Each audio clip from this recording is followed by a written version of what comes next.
Welcome to season 3 of Family with Judy. Family with Judy is a YouTube channel in which we share information on family and families. In this season, we hope to continue sharing information, but also to have conversations with guests. And this evening, to start us off, I have a guest in the studio. His name is Reverend Geoffrey Njenga. Reverend, I would never do any justice trying to introduce you. I have seen your CV. It is impressive. And if you do not mind, I would be very grateful if you would introduce yourself to our audience. Thank you, Judy, so very much for inviting me. It's my greatest pleasure to be here this evening. My name is Reverend Geoffrey Njenga, and I come from All Saints Cathedral, Nairobi. Other than being a priest in the Anglican Church of Kenya, I am a professional mediator, and I deal with mediation or conflict resolution of many different types. But I have a special interest in the family because I believe the family is the basic unit in the society, and the fortunes of the family will very much affect the fortunes of a people, a nation, a community. So thank you for having me here. Well, thank you. That resonates with Family with Judy. Right. Because we believe too that family is the basic unit of society and the basis of social order. Absolutely. Let me start by asking you a question that I'm asked by many people. Yes. With all the challenges that we are seeing in families and in marriages, Right. are people still getting married? Well, before I answer that question, I would want to agree with you, Judy, that the family is in a very difficult situation. The family is in serious trouble, and because I deal with families on almost every day, I know for sure that there is enough trouble in the family. But to answer your question, yes, indeed, people are getting married. Okay. As they have always been married, they have always been getting married. They're getting married in church. I'm not too sure I can give you the statistics of the numbers, but I know they do, because at All Saints Cathedral, we do marry people almost every Saturday. So Really people are getting interesting. married. I think the question that would probably be more important is, are the quality, if you like, of marriages improving? Are we getting better, for lack of a better word, are we getting better marriages? But my answer to that is no, we are not. Well, but that's an interesting question. How do you measure quality of marriages, Reverend? Well, the quality really depends on peace or lack thereof in marriage. And I said earlier that there is enough trouble in the marriage space. And I do have an idea as to why there are serious crises, or there is a serious problem in the marriage space. Before you get there, Yes. Reverend, let me just ask you. Yes. It's been said that the reason why we see and witness perhaps all this trouble and conflict in marriage is because people are more open about what's happening in their unions, as opposed to those days when people kept it hidden. What would be your response to that? That could be part of it, that we have more information available. Yes. And people are now more free to share. Yes. People in marriage are more visible, so to speak. But I think the problem is much bigger than that, and it is much larger than that. My own thesis is that we used to have very good support system in the family, in the cultural community. In them olden days, that people lived in community, and the social support system was abundant. I mean, the couple lived within the context of the family. It's not just the nuclear family, it's also the extended family. And if I was unhappy with my spouse, I had my auntie to talk to, I had my uncle to talk to, I had other people to watch and relate with. But what's the situation now? The situation now is we end up in the city, just the two of us, and we literally do not know anybody, and we don't have any support system. Now, and perhaps a question which either you ask me here or you ask me later, and then how about the church? Indeed, indeed, but a very good perspective, that one, of the fact that the community used to support marriages, Yes. and they therefore would survive much more than they do today. That's But right. then the question that begs, and I've Yes. been asked this by people, Yes. isn't a marriage a Yes. voluntary union Yes. of a man and a woman? Absolutely. And therefore, yes. if the marriage is being sustained Yeah. by the society at Yes. large, Yes. is that what it was intended to be? I think the supposition that it was supported by the community is not entirely true. What I think there was is some support system that the couple could feed on because there were other people who were there to support this couple. Support in what? Perhaps more in values and behavior. That I would watch others who are close to me, at close range, and I would learn from them. I would watch how my parents related. I would watch how my auntie and my uncles relate. If I needed advice, I would go to them. But now, when we get married, more often than not, I have a job in the city, she has a job in the city. True. We leave that community and we are in this estate. I do not know who lives on my right. I have no idea who lives on my left. And I certainly don't want to know, because why should I know them? And they don't also want to know me. So what does that mean? If we do have a small problem, it can easily become a big problem because I have nobody to talk to. Perhaps I may end up in the bar if we disagree. Well said, Reverend, but here is the other thing then. Yes. The truth of the matter is that the traditional society Yes. does not exist, will not exist. We've Yes. moved away from it. Yes. And because many of us are in urban centers, Yes. and they will marry in Yes. urban centers, Yes. what should we have in the place of the larger family support that happened then? We need to create support systems, and they can come in different ways. One of them is the church. The church needs to accept that responsibility in bringing people together and create meaningful families. And I'll qualify that meaningful families as a support system. It's one thing to come to church on Sunday and go home, and I can do that many times over. But it doesn't mean I am getting support from that encounter, because it's so artificial. We come and sing, I go home. And if there's nothing else happens, the problems we took to church are the same problems we'll take home, and we'll continue with our pain and suffering there. I think the church ought to be a little more proactive and go out and reach out to the families in many different ways, because there are very many different ways where we can reach the family and create a support system. Okay. So that's one of them. The other one, other than only looking out to them when they get married, we can prepare them before they get married. Again, I've been involved in church situations where you take people through pre-marital counseling, and it's very basic, very, very basic. And people come, and the problem is both ways. I'm not too sure that the church is completely taking that very seriously. And I'm also not very sure that the people who come take it very seriously. I think most of them come as a formality. The church requires that I go through these 10 lessons in premarital counseling. And I therefore come. I have been involved in trying to resolve conflict between couples, and I ask, were you not taught this during the pre-marriage counseling? And they say, I didn't listen. I didn't know what was going on. I went through that as a formality to get married. And I hear you, but I also hear them.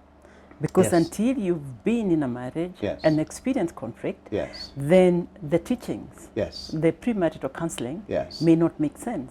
So may I suggest Yes. that while we should continue with the premarital counseling, I think the very important space to give the counseling at Yeah. is after people have been married, especially I think after 2 to 3 years.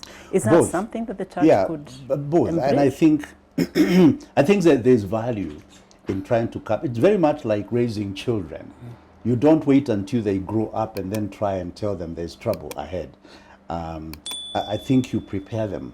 You do both. Yes, you prepare them as they grow to learn to take responsibility, to anticipate problems and how to then obviously face the challenges of life. I think premarital counseling is very important. I agree. Because then you help people to first appreciate that where they are going, they say love is blind. And for sure, In many church. have ended up with blind eyes, and they end up in trouble in that thing called falling in love. And also they get hurt. I hear when you fall, you can get hurt. So when you fall in love, you can get hurt. Now, I do not want to go too far into that. But the point is this. When people need to be prepared to face this, very much like even going through a discipline, being trained to be a lawyer. They trained you over a long period of time, and then you somehow got into it, and on looking back, there's a lot that you have learned, and you will continue learning. I think it's the same with marriage. We need to be prepared. What I think I would want to see is a church which is very intentional, or the body of believers that is very intentional in reaching out to the people before they get married, so that we are prepared. I wanted to use the word warned, but I don't want to assume that marriage is always trouble. So I think it is to be properly prepared to face the challenges of marriage. Now, it's possible that not everything that is taught then would make a lot of meaning. But then when you get there, some of those things can come back. And you, I learned this. And then a follow-up after people get married. Oftentimes, after the reception, then we say goodbye to them. The next time we may see them is when there is trouble. Okay? I wish then we would continue with them. And I'm aware of some churches which do have marriage programs, like where I come from, All Saints Cathedral. We have marriage outreach ministry which continues to work with the couples and help them. Thank you, David. But also, do you not think that the content of the premarital counseling needs to be intentional, deliberate, and also to reflect the times that we live in? And now ask another question. Yeah. So that, and I went through premarital counseling. Right. But what I found wanting then, I didn't know then, but now I know. Yes. Is that you're not taught, you're not counseled to expect conflict. Yes. Yet conflict, it has been said, absolutely, is the only sure thing that happens absolutely in marriage. And it is not if, it is when, because it will happen. When I have a chance to help couples in premarital counseling situation, I emphasize that a lot for them to know it is not if. And you know, when they come to me and they are planning to get married, you will see these young people, and if you look into their eyes, you can see butterflies. They're in love. And I tell them it is just a matter of time, not to dissuade them, not to spoil for the mood for them. It's just to appreciate that things will happen. Life happens, and sooner than later, that they're going to end up in conflict. And if they don't have skills, then obviously there's going to be trouble. You also said we need to prepare those who are planning to get married for the reality on the ground. We are talking about a couple that has full-time employment, getting married, and before it is very long, they have a kid, and they have other responsibilities. Without that support system in the community, it means they have to take care of not only themselves, but this kid, take care of the job, and that can create a lot of problems. We need to prepare people to understand the reality of living in the modern urban life. It's also been said Yes. that what makes us who we are Yes. is how we were brought up. Yes. And this is something that we've discussed Yes. here at Family with Judy. That's right. So that if you have a lack of alignment Yes. on the common basic values, Yes. then you're headed for trouble, irrespective of how much counseling you receive pre Yes. and post. I wonder whether when the church speaks to the young, even Yes. before they meet and decide they're getting married, Yes. whether that's a place that you dare get to. How aligned are you on basic common values? One of the things I have heard quite a lot from couples who are in a bad place, they tell me, we are so incompatible, we cannot live together. And I have heard that so many times. Yes. And I look at them and say, no, the reason why you cannot live together is because you're different, because we were meant to be. You know, you are a man and this is a woman, and that's a place to begin. You are different. And it goes deeper than what we can see. The very DNA of a man and a woman are different. And therefore, we should not be too worried about the differences. I like the word values. Before people get married, they need to be aligned on values, because that is where the problem is likely to come. It's not because they are different, it is whether their values are aligned. But then, of course, for many people, they're in love. And we think that will solve every known problem. Because you're in love, that will solve all the problems. It doesn't. I hear this quite often. I ask when they come to me and they're in trouble, did you see this? For instance, alcohol. Did you see alcohol as a problem? Oh, well, he used to drink, or she used to drink, but I thought we could heal it later. And all it does is become a bigger problem. I see. Okay? Yeah. So there are red flags that clearly show the values were not aligned, but who is there to tell? And again, who is there to listen? And I'm asking the church to be available to tell, because you never know who you are likely to save. Now, to those who are planning to get married, is to be very careful to be sure that the values are aligned. For instance, if salvation is important to you and somebody is not saved, do not think you will save them. It is called evangelistic marriage. Don't think you will save anybody. In fact, it only gets worse when you get married. So for those who are planning to get married, having aligned values is a very important factor in the success of marriage. Thank you, Reverend. That is so important. Having aligned values is Yes. critical. Yes. But then, what do you think? And you're speaking not just to the people in marriage, not Yes. in marriage, Yes. but also to members of church. Yes. How more intentionally can we prepare people to appreciate what alignment or lack of alignment Yes. is? What structures can we put in place as a church, for example? Well, the church itself ought to give examples in values, talk about values. Don't wait just to speak about values when people are going through pre-marital counseling. Let the church lead in propagating values. You know, as a society, we belong. And the kind of person that I am, I'm a product of the society. And if there is one challenge we have in the society, is the failure of values. Okay. As a country, we are a country of deals. What's in it for me? The concern is legitimate that we have not been building, we've been destroying. Why is corruption on everybody's lips today? It's because we simply have moved away from values.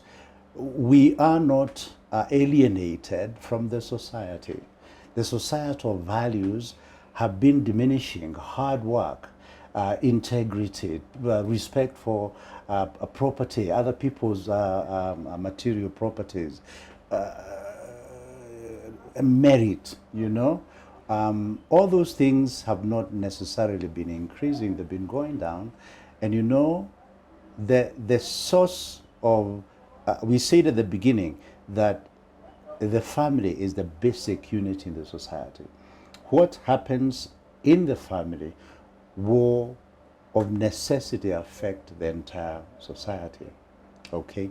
So if we are not propagating values in the society, the church may also not see that as its role, core mandate to talk about values, and we are not doing it as often as we ought to. Gaps will be created, and that's how we've ended where we are.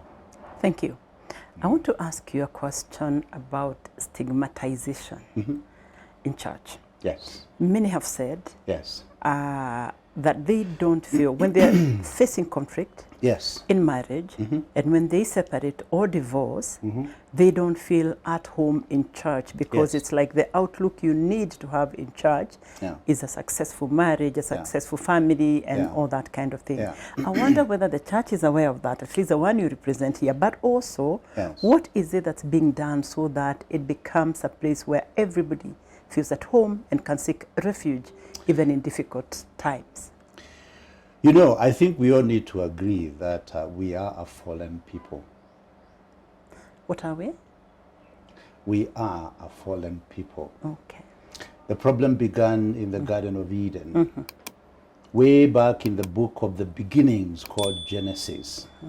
In that Garden of Eden, when where God placed man and to have fun, and then brought in the woman, and they had a very good time there.